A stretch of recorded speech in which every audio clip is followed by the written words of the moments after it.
Hello students, for today we're gonna learn about composite function. This is the continuation of your chapter. So when one function is followed by another function, the resulting function is called composite function. So composite function is like the continuation of the function. I will visualize the composite function in this visualization. So let's start with the function of g. For the function of g, you will have a chart like this. So start with x, and then we have some rules for function g. You will have the result as gx, right? And then it's not stop right there. We can continue the rules with another rules like f, yeah, followed by f, and then we will have another result for the output. Yeah, so start with g and then followed by another rules which is f. We can get the final output as fg.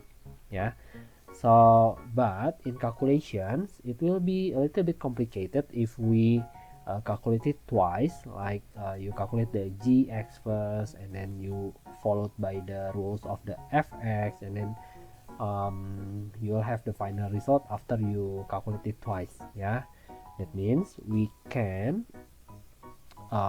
combine the function into one function that can be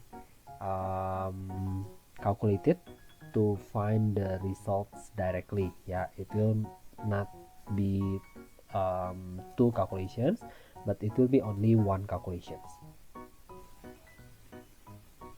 Okay, next is notation of a composite function. Fg x means the function of g act on x first, and then f act on the result. In the simple sentence, it will be starting from g and then followed by f. Okay, so the first function is g and the second function is f. The value of x will be the input for the g, and the result of the g will be the input of the x. So after you know what fg means, can you tell me what gf means? Yes, the first function is f and then followed by the g. Okay, we'll go to the next section. The next section is how do we determine the value of a composite function. As I told you before, we can find the result of the composite function by do the calculation twice, because we don't have the rules for the direct calculation. That means we have to calculate this twice. Yeah, so for question 1a, the question wants you to find the value of fg3. Keep in mind that fg means the first function is g and the second function is f. That means to calculate this, we have to find the value of g3 first. g3 means replace the value of x by 3 like this. Sorry, like this, because it's x plus 5. That means we can replace the x by 3, and then we have the result of 8 for g3. After we have g3, we can write it down like this, because this one is 8. That means I can write it as f8 right now.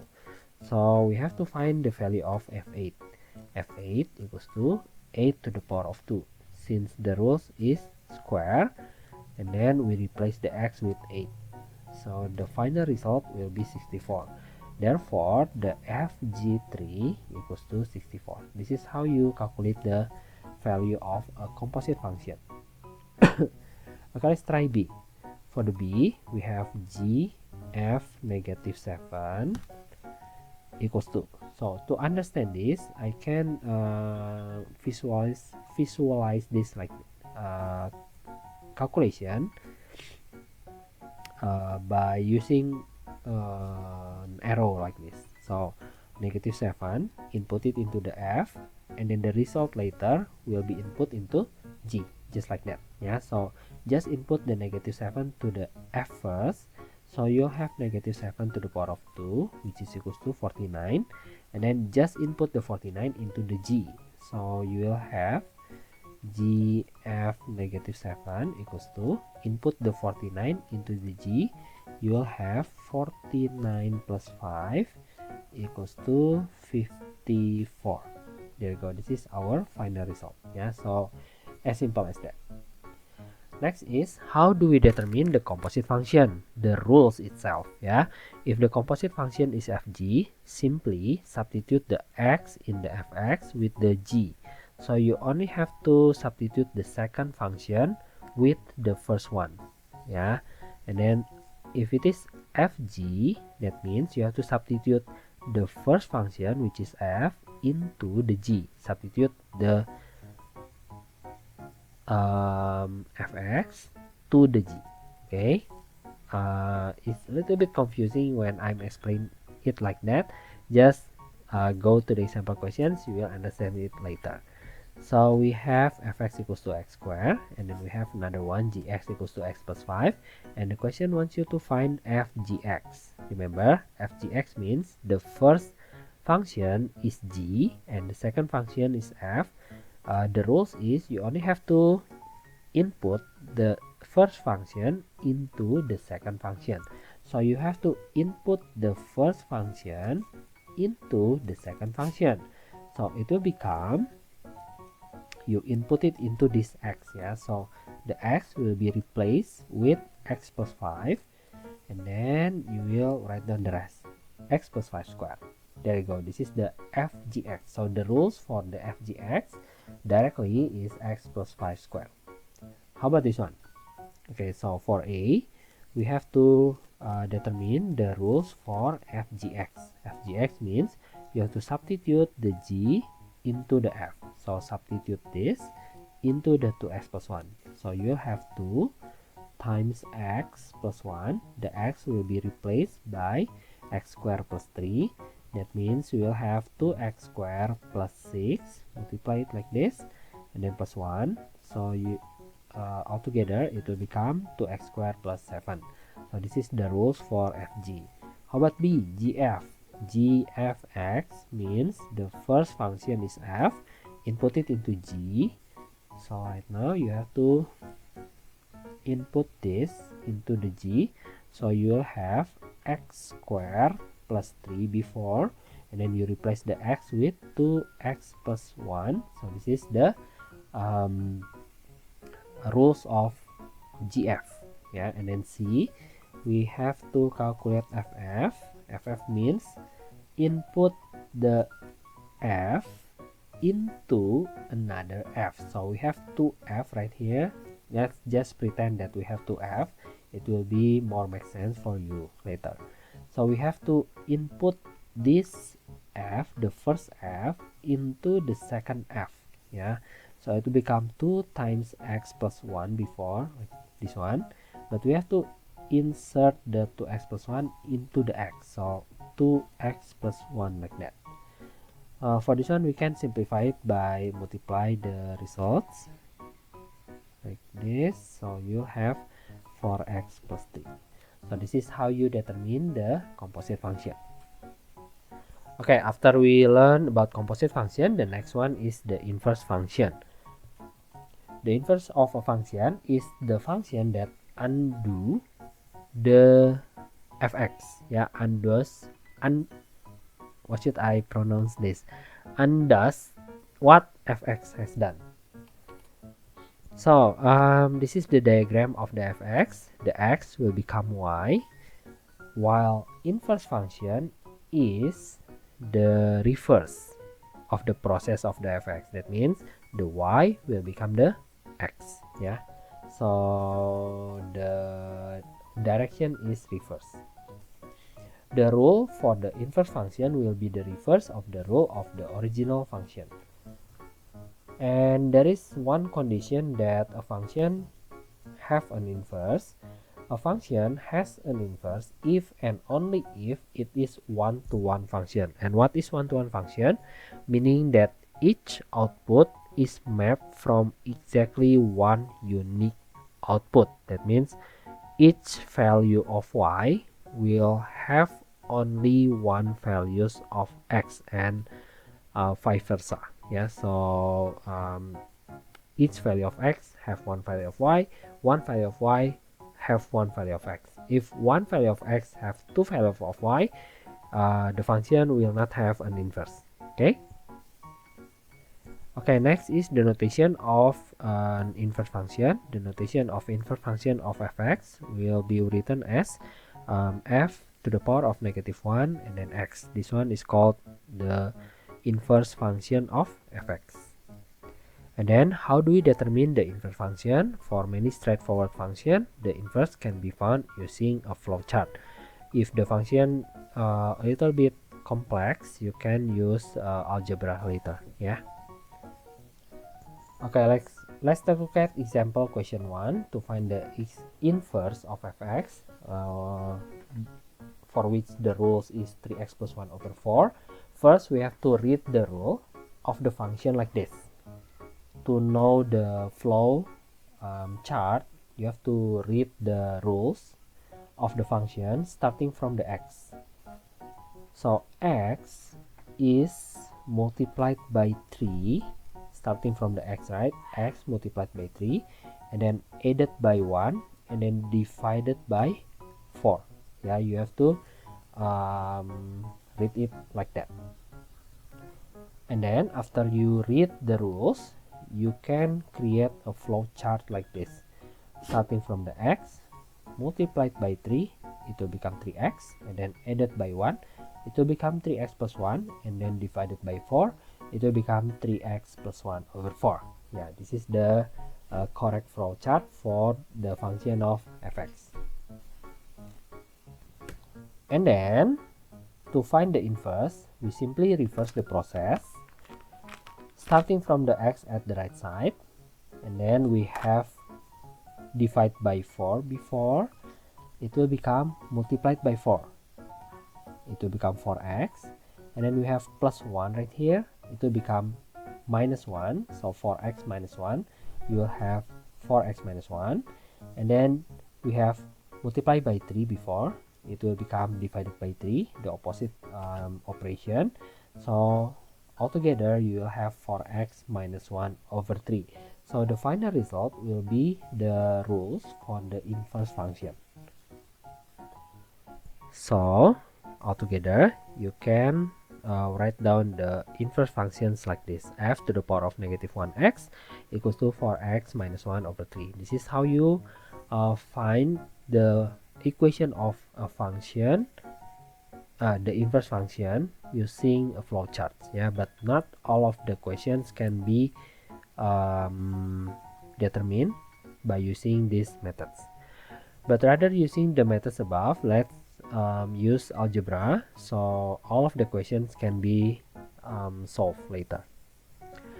Okay, to find an inverse using algebra, there are several steps you have to follow. The first one is you have to change the fx into the letter of x and change the letter of x to the letter of y. So you only have to swap them. As you already know, fx is y, right? So you only have to swap the position of x and y in the rules, and then make y as the subject of the equation, or make it into y equals to blah blah blah blah blah, and then change the letter of y into f to the power of -1. That means the y letter will become the inverse. Yeah. Okay, let's try example question 1. The question says change the fx to the letter of x and change the letter of x to the letter of y. Okay, so it's a little bit confusing. Yeah, so we have fx equals to 5 over x minus 2. Because we are because we want to find the inverse, we have to change this one into the x, the step said so, equals to 5 over the x will become the y, just like this. Yeah, just change it like that.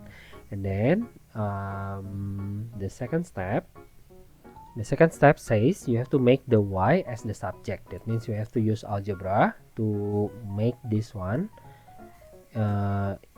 become y equals 2. So the first algebra is to cross multiplication. So you'll have x times y, which is xy, and then negative 2 times x, you'll have negative 2x equals to 5. Because we want to find the y equals to blah blah blah, blah later, so you have to move the 2x, so we can isolate the y later. Xy equals to 5 plus 2x, and then you can move this x to the right hand side. You'll have y equals to 5 plus 2x over x. There you go, we already have y equals 2. And then what is the third step? The third step is to change the letter of y into f inverse. So the next step will be change this one into f inverse equals to 5 plus 2x over x. So this is how you find the inverse of a function using algebra. And then how do we determine the value of an inverse function? To determine the values of an inverse function, just find the inverse and then substitute the given values. So let's take a look at example question 1. We have fx equals to x plus x minus 1 over x minus 2, and then we want to find f inverse 2. You already see the f inverse, right? That means you have to find the inverse of the function first. So f(x) equals to x minus 1 over x minus 2. Let's use algebra methods to find the inverse. First, you have to change this one into x, change this one into y, change this one into y, and then make the y as the subject. To make the y as the subject, the first algebra that we can do is to multiply x and y minus 2. You'll have xy minus 2x equals to y minus 1. And then we have to isolate the y. Move this y to the left hand side, move this 2x to the right hand side. So you'll have xy minus y equals to minus 1 plus 2x. And then we cannot calculate this one because they are different, they have different variables, so we cannot subtract them. That means you have to factorize the y. Because we have common things right here, which is y, you can factorize the y. Just put the y outside the brackets and then you write down the remaining. We have xy before. When you take out the y, you will only have x as the remaining, and then negative y. When you take out the y, you will have negative 1 as the remainder, yeah. And then y equals to negative 1 plus 2x divided by x minus 1. Just move this x minus 1 to the right hand side, and then after that we can rewrite the expressions as f inverse equals to negative 1 plus 2x over x minus 1. And then after this we can calculate the values. The f inverse of 2 means we only have to insert the 2 into the x. Negative 1 plus 2 times 2, and then x minus 1, just like that. Negative 1 plus 4 equals to 3, 2 minus 1 equals to 1, so the final result equals to 3. Okay, next is additional notes. For f inverse fx, the result will become x, the rules will become x. So if you have f inverse followed by f, or you have x and you have f and then followed by f inverse, the result of the composite functions will be x. Yeah, so the rules will become x. This is because f inverse x undoes what fx has done. We already know this before. F inverse will undo what fx has done. That means it will go back to the x itself. For this one, example questions 1, given that fx equals to 2x squared plus 3, to answer this one, f inverse f, just use this concept, it will become x. To answer this one also the same, it will become x. For this one, it will become 3. Just answer it like that. Yeah. So this is for the additional materials. Okay, the last one. Let's say the question wants you to graph an inverse of function. What do you have to do?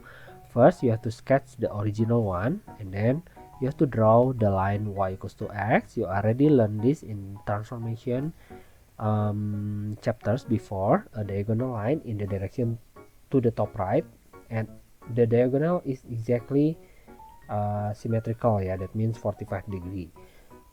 Identify the image of several points on the original function after you reflect them to the line y equals to x, and then plot and join these points to form a graph of the inverse function. Okay, so first let's try to sketch the inverse function of x squared minus 9. For the x squared minus 9, you can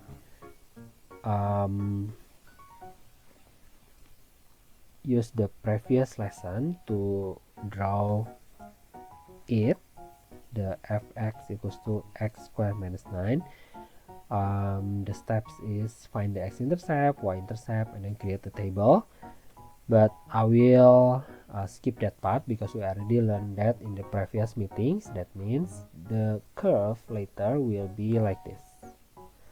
So this one is 3, this one is -3, this one is -9. There you go. This is our x-intercept and the y-intercept. But the question says you only have to draw it from x0, x greater than 0. That means you have to erase this one. Erase this one because it's not in the range of x. Yeah, it's not in the domain. Okay. Next is we have to draw the inverse. Yeah, so this is the first steps, which is sketch the original function and then draw the line y equals to x. Y equals to x will be like this, diagonal to the top right, and then this will act as our mirror. Yeah, so the -9 right here, when it is reflected to the y equals to x, it will end at -9 right there, and then for the 3 right here, it will end at 3, and then you only have to connect the points and then see the shapes of the original one. Yeah, so the curve will be wait, okay, the curve will wait, yeah, so the curve later will be just like that. Okay, oh no, wait, maybe no, the scale is not correct. This one's -9 and this one is 3. The distance is the same. That makes it harder to reflect. Okay, just pretend it's like that. Yeah, so maybe I can fix this one. Nah, so this one is 3. Okay, just like that, guys. This is how you sketch the inverse. Yeah, so you don't have to find the inverse first and then you sketch it from the rules, but instead you can sketch the inverse directly from the original graph by reflect it to the y equals to x. And then the last one for today is the domain and range of an inverse function. The domain of the inverse function will be the range of the original function, since inverse is the reverse of the function. That means the x will become the y will become the x, and that also means the range of the inverse will be the domain of the original function. I will take the example of the previous questions. So in these questions we can see that the domain the domain is x greater than or equal to 0 is already given in the questions, and then the range is y, the lowest point is -9, and the curve going up continuously, that means y greater than or equal to -9. Yeah, the y will be various from -1 to infinity, that means y greater than or equal to -9. This is the domain and range of the function. I'll copy it for you. Nah, and then the question wants you to find the domain and range of the inverse. So the domain of the inverse will be the range of the fx, but you have to write it properly because domain is x, that means x greater than or equal to -9. For the range of the inverse, it will be the domain of the fx. The fx said that the domain is x greater than 0, that means the range for this one will be y greater than or equal to 0. And this is how you find the domain and the range of the inverse function. I think that's it for today. Thank you for listen to my explanation. We'll meet again later in the class. If you don't understand some of the explanation, you can ask me. Thank you guys. Bye bye.